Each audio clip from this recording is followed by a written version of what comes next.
गोबां बर' रायजो राजाफ्रा जातीयताबादखौ लानानै सेपारेट स्टेटखौ लानानै एबसुजों दैदेनजानाय इउपिपिएल पलिटिकल पार्टिनो भट दान खालामबोदोंमोन। गिदिर मोनसे आखा आरो मिजिंखौ लानानै बिथांमोना बिपिएफनि एगेन्स्ट जानानै इउपिपिएलआव दङमोन। अल्टारनेटिभ पार्टि अफ बर'लेण्डआ बर'नि भटखौ सोखावनानै गुबुनखौ देरहाहोनो नागिरदों। रायजो राजाफ्रा दिनै अपसन नागिरदों, बिकल्प नागिरदों, अल्टारनेटिभ नागिरदों आरो मानो नागिरदों बेनिबो फोरमान दङ। बे बाथ्राखौ गोबाङानो जोंखौ बुंदों, गोबाङानो सोंखारिदों। नाथाय फैयै फैयै नैबे मोनबा बोसोराव इउपिपिएलआ सरकार खुंनायाव दिनै रायजो राजानि जि गिदिर मोनसे आखा आरो मिजिं दङमोन, बे आखा आरो मिजिंखौ मोनसेबो जाफुंहोनो हायाखैसै। बिटिआर सुक्तिनि एकर्ड इमप्लिमेन्टेसननि खोथा दङमोन, एरिया एक्सटेनसननि खोथा दङमोन, गामि दानख'नाय सोसननायनि बाथ्रा दङमोन, न'खर न'खर साख्रि होनायनि बाथ्रा दङमोन। गोबां प्रल'भन्स रायजो राजाफोरखौ होनानै बिथांमोना बिपिएफनिफ्राय सेपारेट खालामनानै लाबोबाय थादोंमोन रायजो राजाखौ।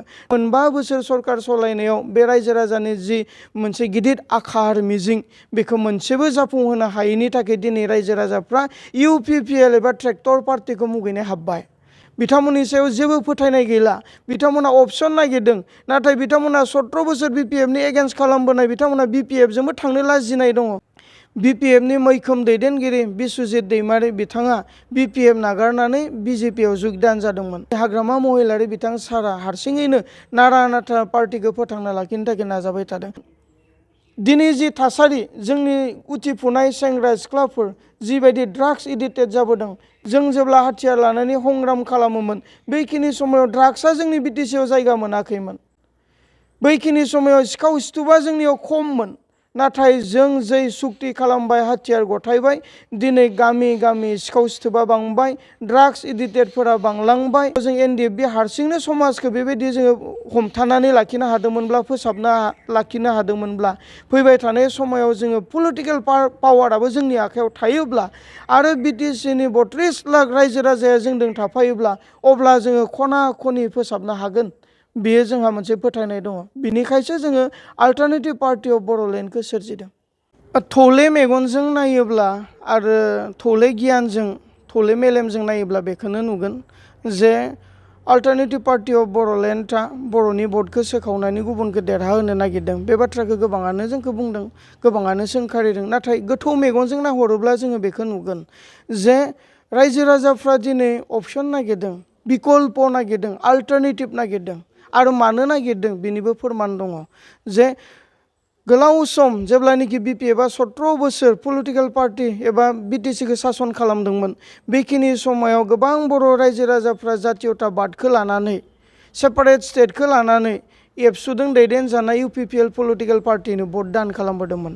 गिदिर मोनसे आखा आरो मिजिंखौ लानानै बिथांमोना बिपिएफनि एगेन्स्ट जानानै इउपिपिएलआव दङमोन। नाथाय फैयै फैयै नैबे मोनबा बोसोराव इउपिपिएलआ सरकार खुंनायाव दिनै रायजो राजानि जि गिदिर मोनसे आखा आरो मिजिं दङमोन, बे आखा आरो मिजिंखौ मोनसेबो जाफुंहोनो हायाखैसै।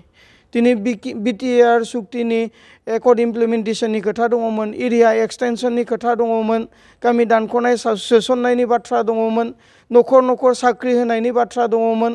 गोबां प्रल'भन्स रायजो राजाफोरखौ होनानै बिथांमोना बिपिएफनिफ्राय सेपारेट खालामनानै लाबोबाय थादोंमोन रायजो राजाखौ। नाथाय नैबे मोनबा बोसोर सरकार सालायनायाव बे रायजो राजानि जि मोनसे गिदिर आखा आरो मिजिं, बेखौ मोनसेबो जाफुंहोनो हायैनि थाखाय दिनै रायजो राजाफ्रा इउपिपिएल एबा ट्रेक्टर पार्टिखौ मुगैनो हाब्बाय। बिथांमोननि सायाव जेबो फोथायनाय गैला।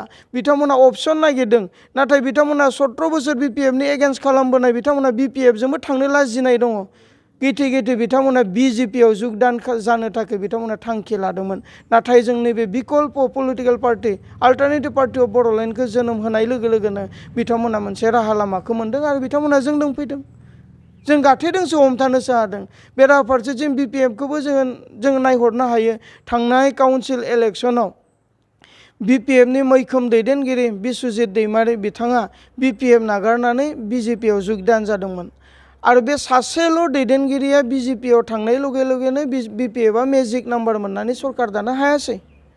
तो दिनैनि तारिखाव आरो नायहरोब्ला नुगोन जे बिस्वजित दैमारि बायदि लिडारफ्रा बिपिएफनिफ्राय खैजोन बिपिएफ नागारनानै इउपिपिएल थांखो बिपिएफ थांखो गोबाङानो बिपिएफ नागारनानै थांबाय दिनै हाग्रामा महिलारि बिथां सारा हारसिङैनो नारा नाथा पार्टिखौ फोथांना लाखिनो थाखाय नाजाबाय थादों नाथाय रायजो राजाफ्रा गोथौयै सिन्था खालामदों आरो नुहुरदों बे पार्टिनि लनजिभिटिया बेसेबां आरो बिसोरो माबायदि सरकार दानो हागोन ना हाला दिनै गोनो गोथोआव दङ गोबां लिडारफ्रानो दिनै पार्टी त्याग खालामनानै बिपिएफ त्याग खालामनानै गुबुन पार्टियाव थांनायखौ नुनानै फैबाय थानाय समाव सरकार दानो हानाय नंलिया बेखौ नोजोर बोनानै दिनै अपसन नागिरदोंमोन आरो बिथांमोना अपसन गैयैलाय बिकल्प गैयैलाय बिजेपियाव जुगदान जाहैबाय थादोंमोन आरो थांबायानो थानो नागिरदोंमोन दिनै बिथांमोनखौ जोङो गाबथानो हादों जोंनिजों फैदों दिनै बिकल्प गैयैनि थाखाय गोबां नेताफोरा गोबां दैदेनगिरिफ्रा गोबां भटार्सफ्रा बिजेपियाव हाबसननानै दंहैयोमोन बिथांमोना जोंनो फैनायखौ नुदों